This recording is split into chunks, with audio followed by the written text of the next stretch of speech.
और अपोजिशन ने जो अमेंडमेंट्स दिए उसको हम लोग पास नहीं करवा सके क्योंकि हमारे पास स्ट्रेंथ नहीं थी।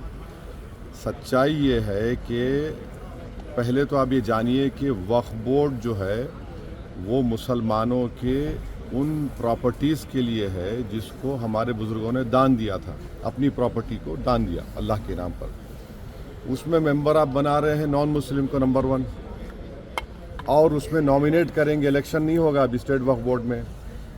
आप नॉमिनेट करेंगे तो उसमें मेजॉरिटी नॉन मुस्लिम मेंबर्स भी हो सकते हैं उसमें। सेंट्रल वक्फ काउंसिल में भी ऐसा ही होगा।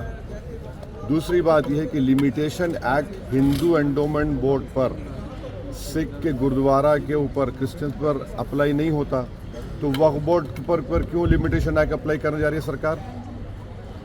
तीसरा ये है कि कलेक्टर या उसके अबाव ऑफिसर्स को कोई पावर ही नहीं है, आप उनको पावर देकर एग्जीक्यूटिव कंट्रोल करना चाह रहे हैं। चौथी बात यह है कि वक्फ बाय यूज़र, जो वक्फ बाय यूज़र है जिसको बाबरी मस्जिद राम मंदिर में सुप्रीम कोर्ट ने अपहेल्ड किया, उसके पैराग्राफ्स लिखे उसके बारे में, उस जजमेंट के मुताबिक राम मंदिर बन गई, और उस जजमेंट में जो वक्फ बाय यूज़र के बारे में सुप्रीम कोर्ट ने कहा है सरकार उसके बरक्स, उसका अपोजिट काम कर रही है।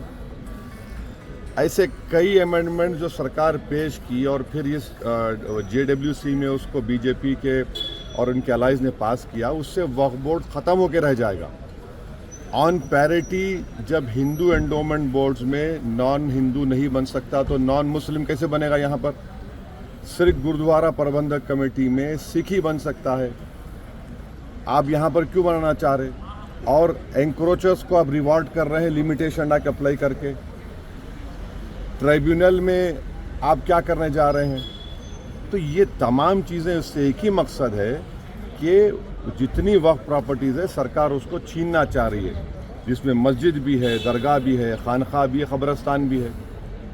अब ये अमेंडमेंट जो इन्होंने अपनी स्ट्रेंथ पर पास करवा लिया, इस फाइनल रिपोर्ट में आप देखिए क्या कहते हैं, वक्फ बाय यूज़र में अगर वो डिस्प्यूटेड प्रॉपर्टी होगी या गवर्नमेंट प्रॉपर्टी होगी तो वक्फ बाय यूज़र नहीं होगा। मैं आपको एक एग्जांपल दे रहा हूँ, सच्चर कमेटी जाकर पढ़िए, जिसमें सच्चर कमेटी ने कहा कि दिल्ली में 123 ऐसे प्रॉपर्टी थे जो सरकार के कब्जे में है। मैं कहा वक्फ प्रॉपर्टी है सरकार के कब्जे में, उसकी 2008 में लागत 3000 करोड़ बताई गई।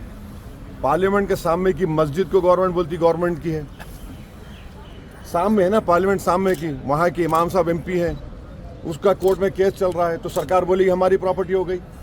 कैसे होगा बताइए आप? ये ऐसे कई एग्जांपल्स दे रहे हैं।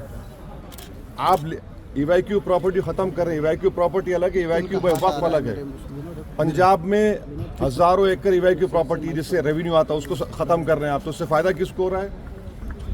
सिर्फ नफरत की बुनियाद पर मुसलमानों की प्रॉपर्टीज़ को वक्फ की प्रॉपर्टी को छीनने के लिए। और एक बात समझिए, ये वक्फ की जो प्रॉपर्टीज़ है वो हमारे लिए एक वर्शिप है।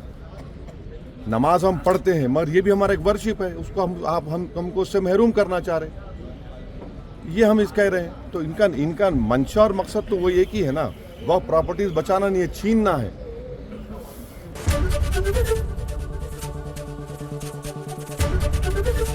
ABP गंगा, खबर आपकी, जुबान आपकी।